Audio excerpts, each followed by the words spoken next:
A poor man sees a millionaire, little boy crying at his own wife's grave. Then notices what he's holding and freezes in shock.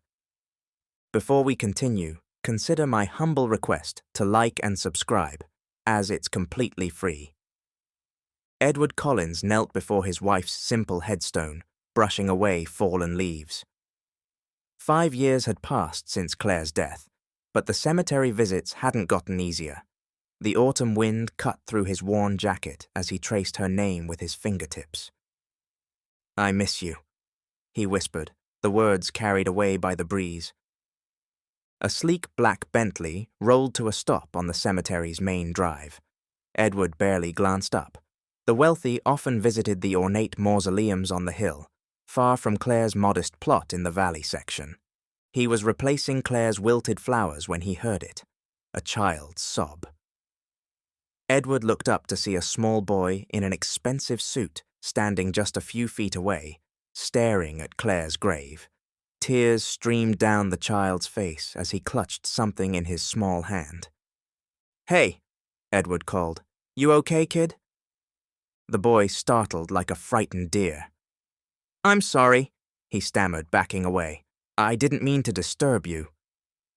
Edward stood slowly. "What are you doing at my wife's grave?"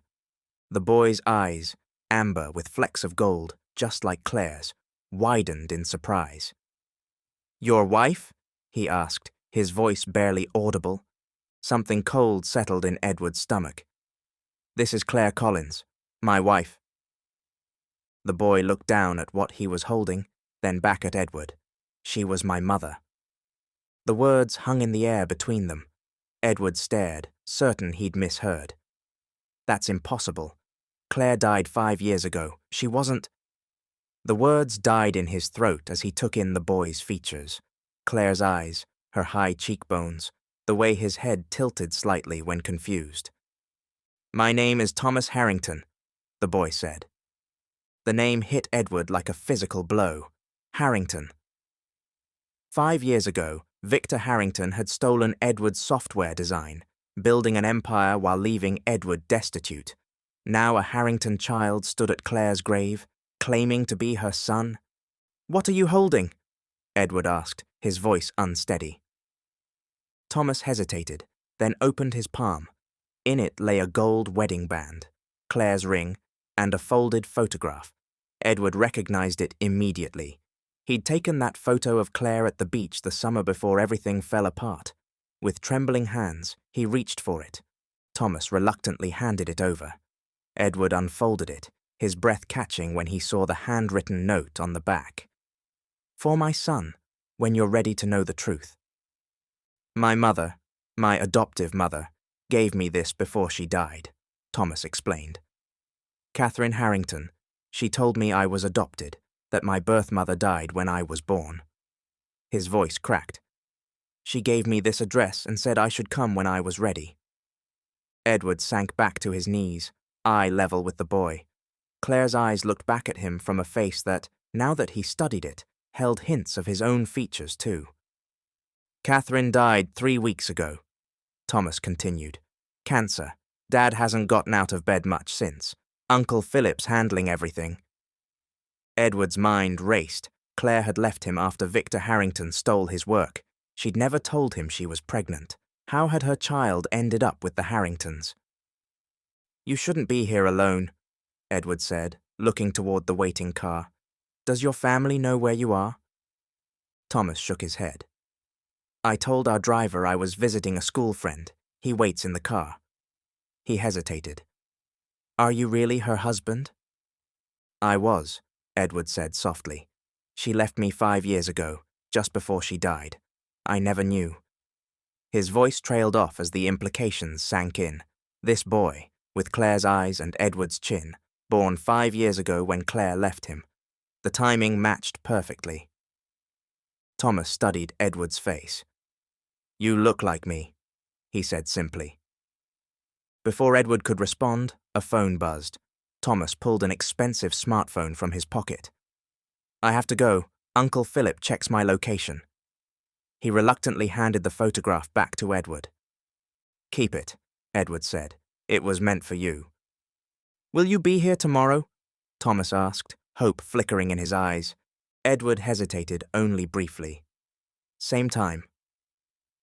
As Thomas walked back to the waiting car, Edward watched his son leave for the first time, the weight of 1,000 questions pressing on his chest. The next day, Edward arrived an hour early, his mind racing with questions. He'd barely slept, searching online for information about the Harringtons. Catherine Harrington's obituary mentioned her husband James, son Thomas, and brother-in-law Philip. A photo showed Thomas standing between his parents at a charity gala, looking uncomfortable in a tailored suit. Edward paced near Claire's grave, rehearsing what to say. How do you begin a conversation with the child you never knew existed? A child being raised by the family that destroyed your life? At precisely 3 o'clock, the black Bentley appeared. Thomas emerged carrying a small backpack this time. He approached cautiously, like a wild animal unsure of its welcome. You came, Thomas said, relief evident in his voice. I said I would. Edward gestured to the small bench nearby. Should we sit? Thomas nodded, setting his backpack down carefully. I brought something. He unzipped the bag and pulled out a leather-bound journal. It was my mum's, Catherine's. After she died, I found it in her desk. He opened to a marked page and handed it to Edward. The elegant handwriting filled the page. Thomas asked about his birth mother today. He's 10 now, old enough to understand some truths. I told him she was beautiful and kind. I couldn't tell him the rest, that we took advantage of her desperation, that Victor's actions destroyed her husband's life. How do I tell my son that our family fortune was built on theft and deception? James doesn't even know the full truth. Edward's hands trembled as he turned the page. I found Edward Collins. He's working as a groundskeeper at Oakley Cemetery, where Claire is buried. The irony is unbearable. The brilliant man whose idea created our wealth is tending graves while we live in luxury. Thomas deserves to know his father. Claire would have wanted that. I have to make this right, whatever it costs our family. The entry was dated just 1 month before Catherine's death. She was going to tell me everything, Thomas said quietly. But then she got too sick. Edward closed the journal, emotions warring within him. Thomas, I believe I might be your father. Thomas nodded solemnly. I figured that out. Your name is Edward Collins, right? I Googled you last night. A hint of pride crossed his face. You created Pathfinder software. We studied it in computer class. It revolutionized navigation algorithms. That was my design, Edward confirmed, before Victor Harrington took it. Grandpa Victor, Thomas looked troubled. He stole from you? Edward chose his words carefully. We were business partners. He filed the patents in his name while I was working on the prototype. By the time I discovered what happened, it was too late. I couldn't afford to fight him in court. Thomas digested this information, his young face serious. And my real mum, Claire, she was your wife? Yes, she left me after I lost everything. I never knew she was pregnant. Edward's voice grew soft. I never knew about you. Thomas kicked at the grass with his expensive shoes. I think Catherine was trying to fix things. She was arguing with Uncle Philip before she got really sick. I heard them fighting about making amends and legal consequences. That's when she started giving me things. The ring, the photo, her journal. A cold gust of wind made Thomas shiver. Edward instinctively removed his jacket and placed it around the boy's shoulders. Thanks, Thomas said, looking surprised at the gesture. They sat in silence for a moment, both overwhelmed by the connection forming between them. What happens now? Thomas finally asked. I don't know, Edward admitted. This is complicated. Your family, the Harringtons, they're powerful people, and legally, James is your father. But you're my real father, Thomas insisted. Catherine wanted me to know you. It's all in her journal. Edward nodded, his heart aching with new possibility. We need to be careful, Thomas. Your Uncle Philip, if he discovers you're meeting me, he might prevent you from coming back. I'm good at keeping secrets, Thomas said, a flash of determination in his eyes. I've been tracking Dad's medication to make sure he takes it. I can handle this too. Edward couldn't help but smile at the boy's resolve. You have Claire's determination. He hesitated. Would you like to hear about her? Your birth mother? Thomas's face lit up. Please. For the next hour, Edward shared stories about Claire. Her love of rainy days, her terrible singing voice, how she could solve crossword puzzles in pen. Thomas listened intently, occasionally asking questions that revealed a sharp mind beyond his years. As the afternoon light began to fade, Thomas reluctantly checked his phone. I have to go. Uncle Philip is taking me to dinner tonight. He removed Edward's jacket and handed it back. Can we meet again tomorrow? I'll be here, Edward promised. As Thomas walked back to the waiting car, Edward felt something he hadn't experienced in 5 years. Hope. Somewhere in the universe, Claire was surely watching. Her two loves finally finding each other in the place where her memory lived on. But as the Bentley drove away, a chill ran through Edward that had nothing to do with the autumn air. If Philip Harrington discovered who Thomas was meeting, everything would change. And Edward knew from bitter experience exactly how ruthless the Harringtons could be when protecting their interests. A week of secret meetings followed. Each day, Thomas arrived with more questions, eager to connect the missing pieces of his past. Edward watched his son's expressions shift between childlike wonder and premature wisdom as they navigated their complicated shared history.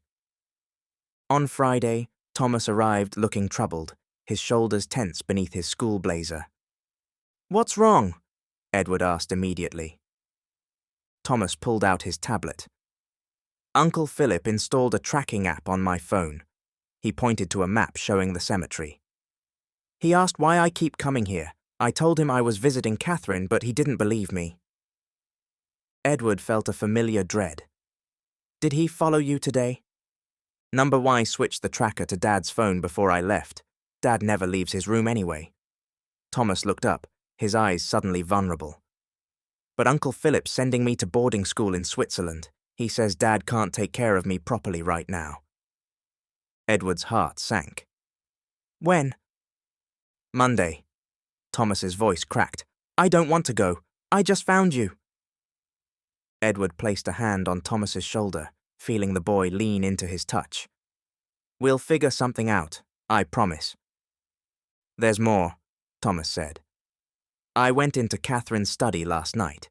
She always used my birthday as her password for everything. I tried it on her computer and got in. Pride briefly flashed across his face before seriousness returned. I found emails between her and a lawyer about adoption records and intellectual property claims. Edward tensed. What did they say? Technical stuff mostly, but she was building a case against Grandpa Victor and Uncle Philip. She had copies of the original Pathfinder designs with your signature, and she had a DNA test, my DNA. Thomas hesitated. She proved you're my biological father. Edward felt lightheaded. Catherine Harrington had been preparing to expose her family's deception and acknowledge Edward's paternity. No wonder she died with such urgency to connect Thomas to his past. There's one more thing, Thomas said, reaching into his backpack. He pulled out a thumb drive shaped like a robot. I copied everything before Uncle Philip could find it. Edward stared at the small device, understanding the magnitude of what it contained. Proof of everything Victor Harrington had stolen from him. Thomas, Edward said carefully, did anyone see you take this? Thomas shook his head. I was careful, but...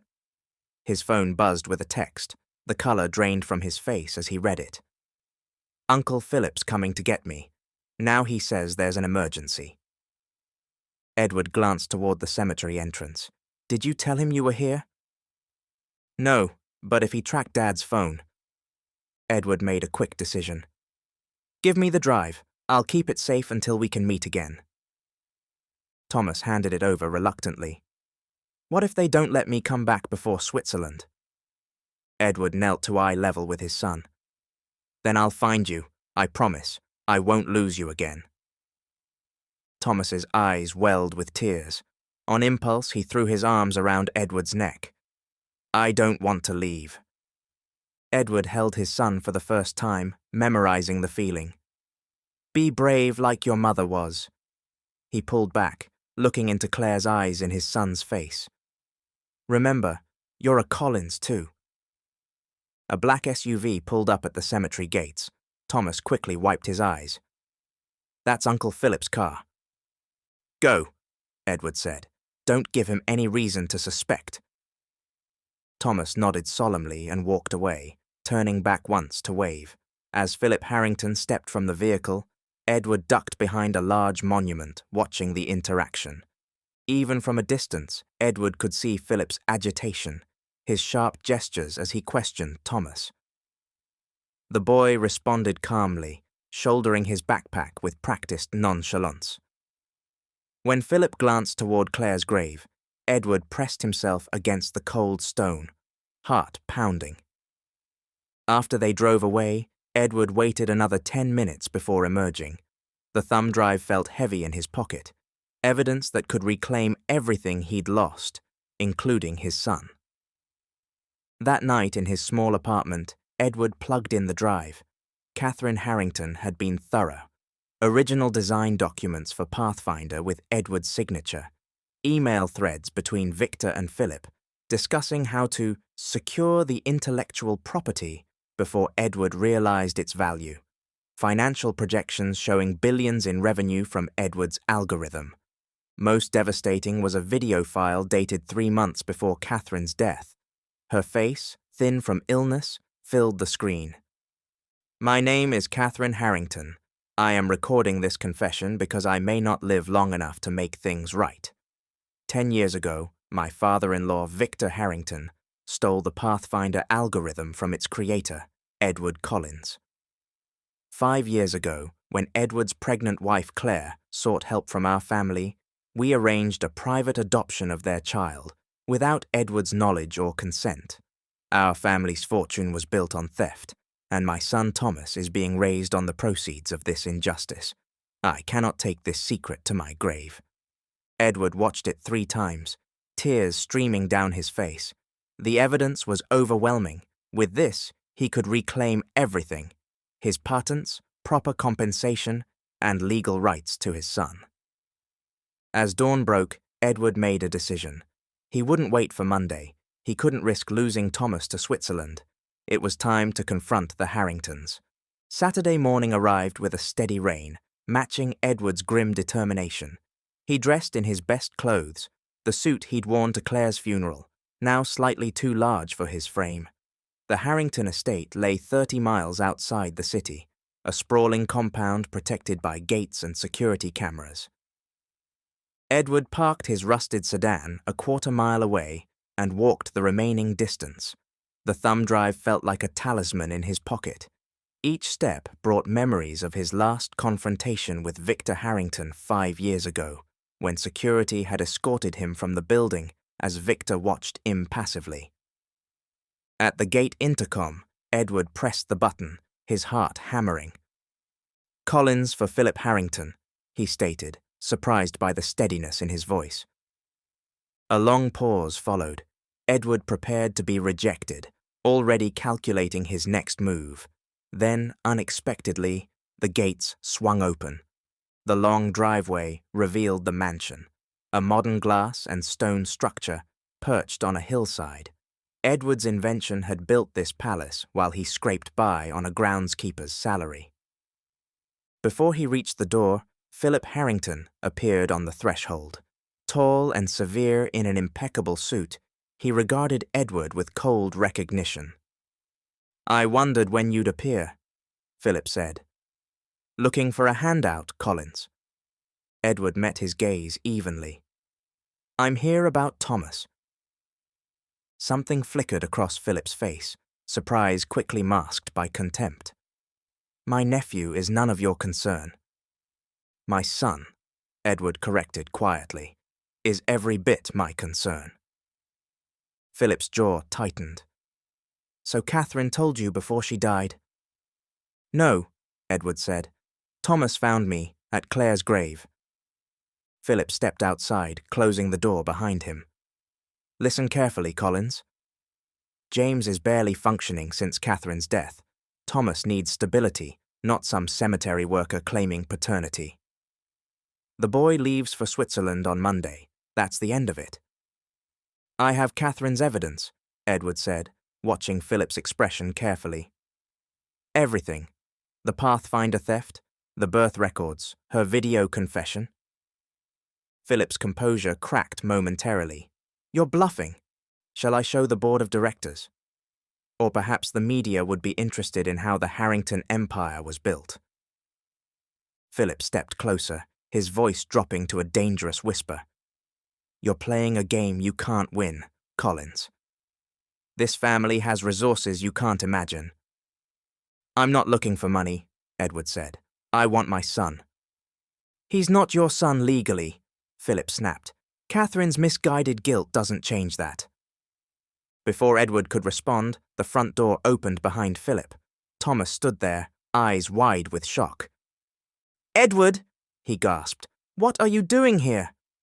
Philip turned sharply. Thomas, go back inside. No, Thomas said, his voice stronger than Edward had ever heard it. I heard everything. He moved past Philip to stand beside Edward. He is my father. I knew it, and Catherine knew it too. Philip's expression hardened. This man abandoned your mother when she was pregnant with you. The Harringtons gave you everything he couldn't. That's not true, Thomas said. You lied to me my whole life. Catherine was trying to fix it before she died. A third voice joined the conversation, frail but determined.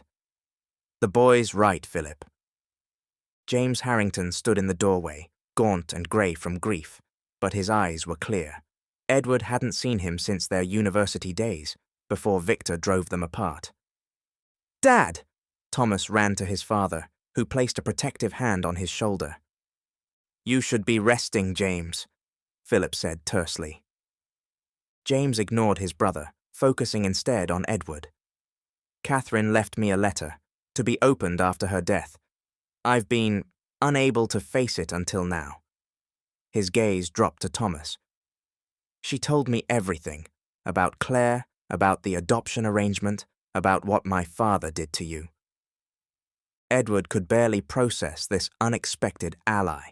James, No, James interrupted. No excuses. Our family destroyed yours, then took your child. He straightened, looking more present than he had in weeks. Thomas deserves to know his father, his real father. Philip's face flushed with anger. You're not thinking clearly. The scandal would destroy the company. Think of what that would do to Thomas's inheritance. I'm thinking clearly for the first time since Catherine died, James replied. He turned to Edward. What do you want? Edward looked at Thomas, seeing hope reflected in the boy's eyes. I want to be part of my son's life. I want acknowledgement of my work on Pathfinder, and I want Thomas to decide where he belongs. Philip scoffed. The boy is 10. He can't. I want to know my real father, Thomas interrupted, and I don't want to go to Switzerland. James nodded slowly. Then we'll find a way to make that happen. He extended his hand to Edward, a peace offering between old friends turned strangers. Catherine wanted to make things right. So do I. As Edward shook James's hand, he felt the weight of 5 years of bitterness beginning to lift. Thomas moved between them, his small hand covering theirs, bridging past and future with a child's simple wisdom. Inside the mansion, as rain pelted the vast windows, 3 men and a boy sat in an uneasy circle. The thumb drive containing Catherine's evidence lay on the coffee table between them, a small object representing enormous consequences. She was dying when she recorded this, James said, after watching his wife's confession, but she was more alive in her determination to fix this than in the months before. Philip sat rigid, his empire crumbling around him. Victor should be here for this discussion. Father is in Zurich, James replied, conveniently abroad while you handle his mess, as usual. For the first time, Edward saw the complex dynamics between the brothers, James the gentle inheritor, Philip the fierce protector of the family legacy. Thomas, who had watched the adults with careful attention, finally spoke. I have an idea. 3 pairs of eyes turned to him. Why can't I have 2 dads? The simplicity of Thomas's suggestion hung in the air. 2 fathers, 1 boy, a shared future rather than a divided past. It's not that simple, Philip began, but James raised his hand to silence his brother. Why not? James asked softly. Thomas is right. This isn't about ownership. Edward nodded slowly. I didn't come here to take Thomas away from the only father he's known. I came because I couldn't bear losing him again before I ever had the chance to know him. Thomas looked between the men, his expression earnest. I already lost Catherine. I don't want to lose anyone else. For the first time, a flicker of humanity crossed Philip's stern features. Perhaps he recognized in Thomas's eyes the same grief he himself carried for his sister-in-law. What would this arrangement look like? Philip asked, his tone still businesslike but less hostile. Edward considered carefully. Shared time. I'd move closer. Thomas could stay with me some weekends, school holidays. We'd work out the details. James turned to his son. Is that what you want, Thomas? The boy nodded vigorously. And I want the truth about Edward's work acknowledged. Catherine said that was important. Out of the mouths of babes, James murmured. He straightened in his chair. Here's what we'll do. Edward will receive proper credit as co-creator of Pathfinder, with appropriate compensation from company profits. He looked directly at Edward. Not a settlement, ongoing recognition and royalties. Philip began to protest, but James continued firmly.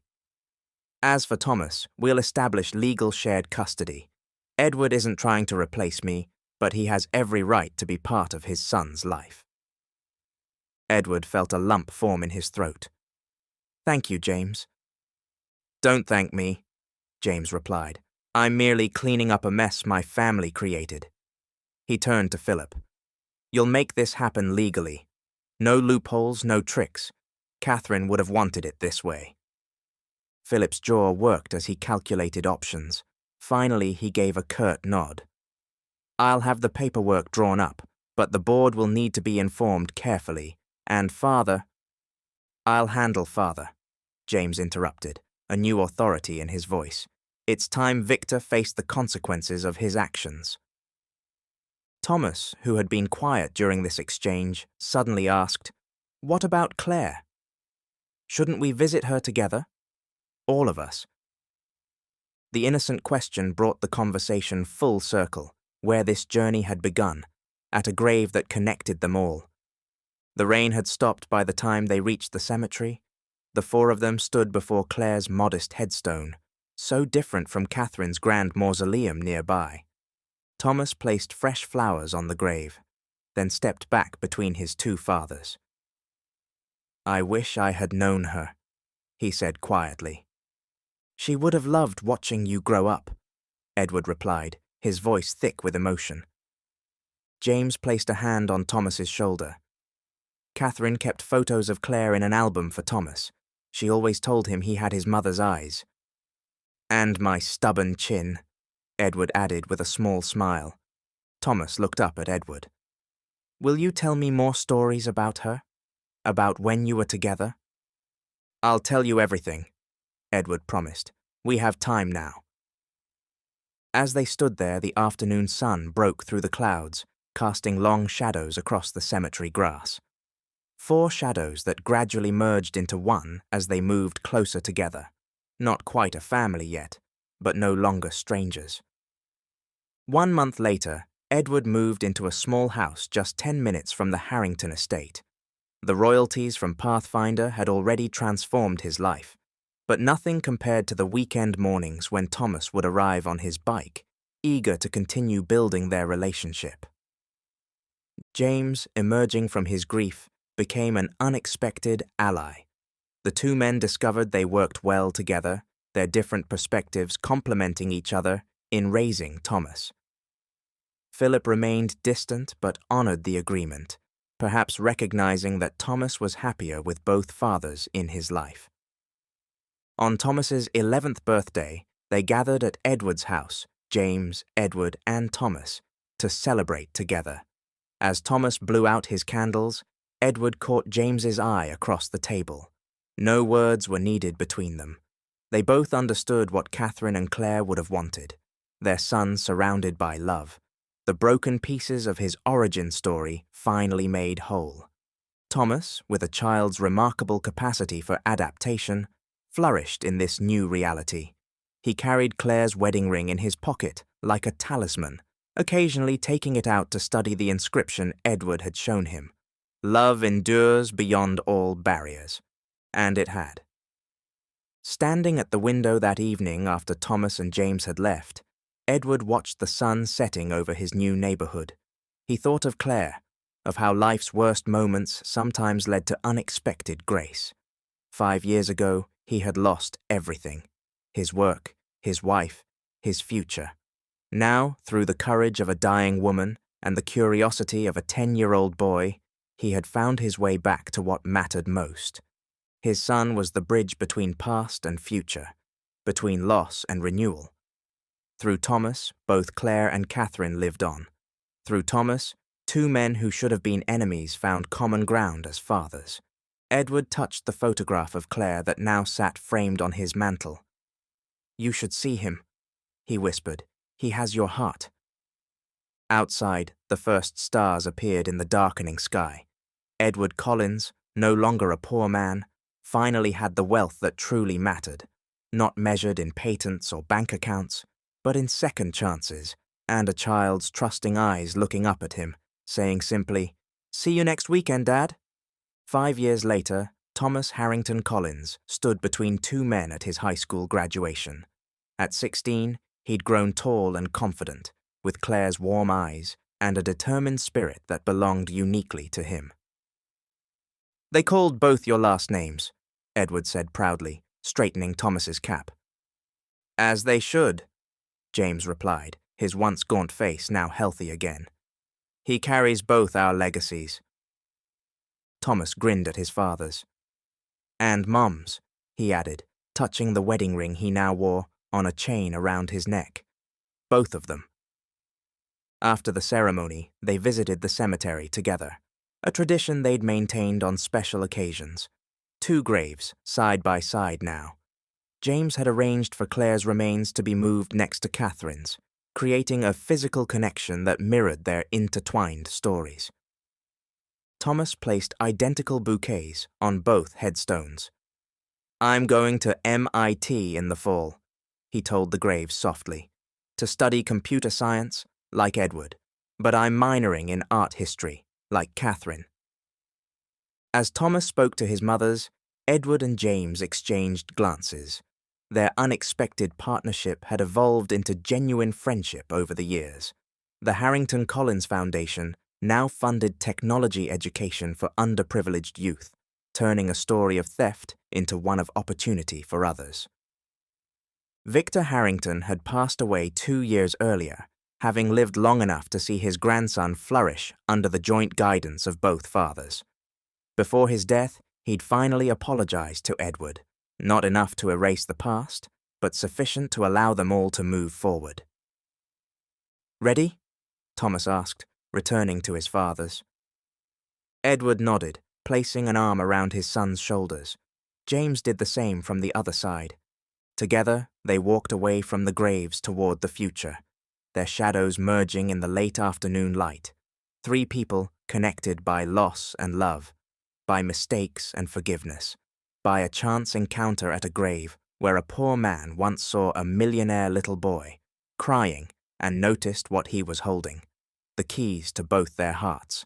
For now, that was enough. Don't forget to like this video if you believe in the power of love to break down walls and bridge any divide. Please do comment your feedback and subscribe to our channel for more powerful stories of family, redemption, and the triumph of love over pride. Remember, it's never too late to change your story.